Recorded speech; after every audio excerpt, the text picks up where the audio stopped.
Health Watch is presented by UMass Memorial Healthcare. Here, caring for you. What are kidney stones? Kidney stones are collections of minerals, salts, calcium that develop in the urine. And they develop because there's an overabundance or a supersaturation of crystals and not enough fluid.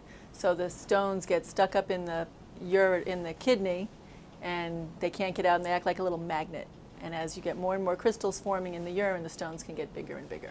What are symptoms to show I have kidney stones? Sometimes people have kidney stones and they have no symptoms whatsoever. But the typical symptoms of kidney stones are pain in the flank or the back, usually accompanied by nausea and vomiting.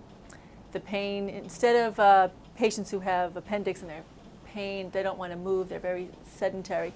People who have kidney stone pain tend to have pain that comes and goes. We describe it as sharp, as colicky. It often will radiate. It'll start up in the kidney and radiate down towards the bladder area.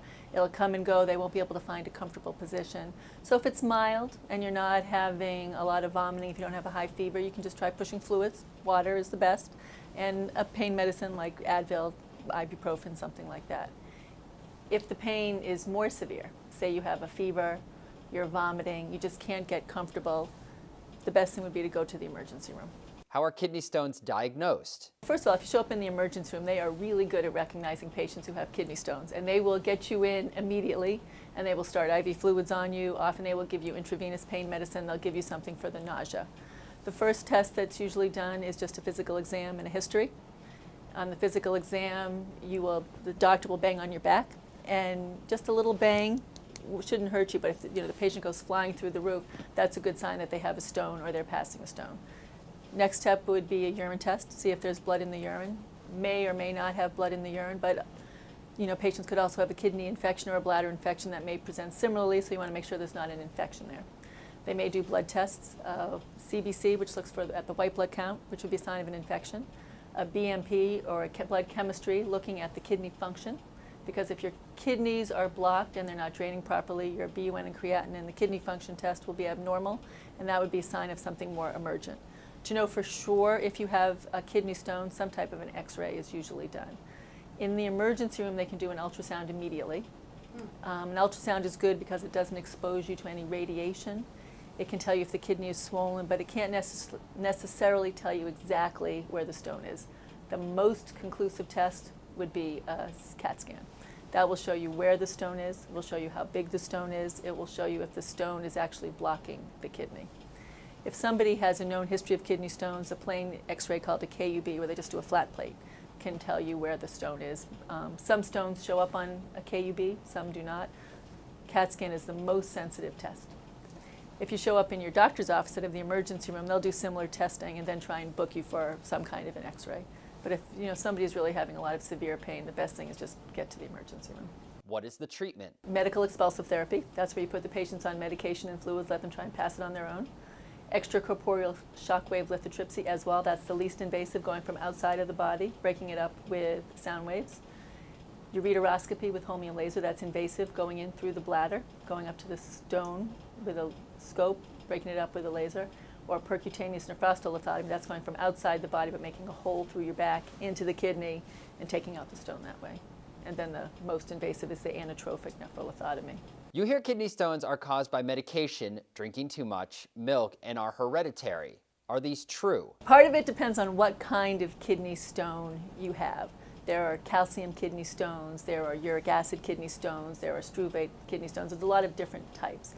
The most common type of kidney stone is a calcium stone, usually a calcium oxalate stone, that we don't have any good rationale for why it forms. It may be related to medications that people take like ephedrine, magnesium, Topamax that people take for migraine headaches are causes of kidney stones. Furosemide or Lasix, triamterene, medicines you take for high blood pressure are very common causes of kidney stones. Rarely are kidney stones related to diet. Back in the day, they used to say if you have calcium stones, you should avoid calcium. But you need calcium for your bones and for your muscles. And if you look at, all stone formers, probably about 3% really need to watch their calcium intake. If you have a high protein diet, if you don't have a lot of water in your diet, you're at an increased risk for kidney stones. Certain medical conditions, hyperparathyroidism, something called renal tubular acidosis, which affects how your kidneys are handling a calcium load, People who have Crohn's disease, people who have had gastric bypass surgery, they are all at increased risk for kidney stone formation because of how the body is absorbing different oxalates, calcium, protein, which breaks down to amino acids.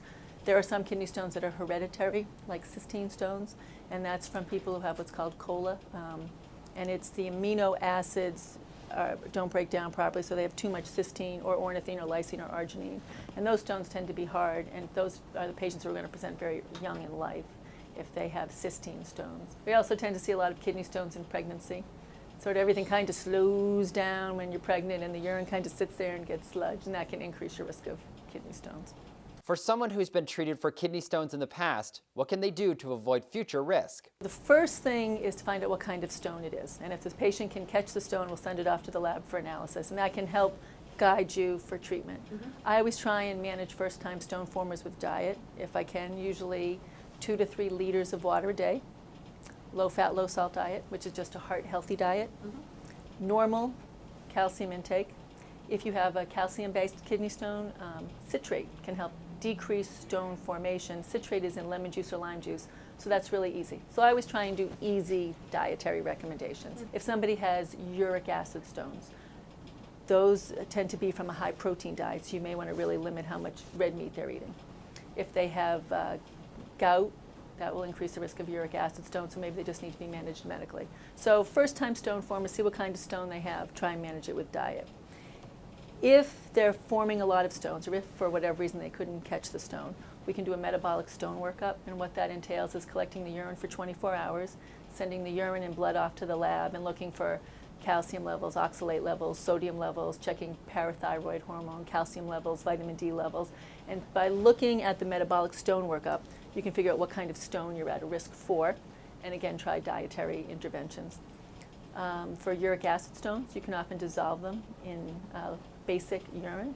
So if you try and get the urine pH up to 8, sometimes you can do that with diet or medications. And there are some people who just keep forming stones, and you just try and stay on top of them, have them follow up every 6 months to a year with x-rays, and try and get the stones before they get to be too big and cause problems.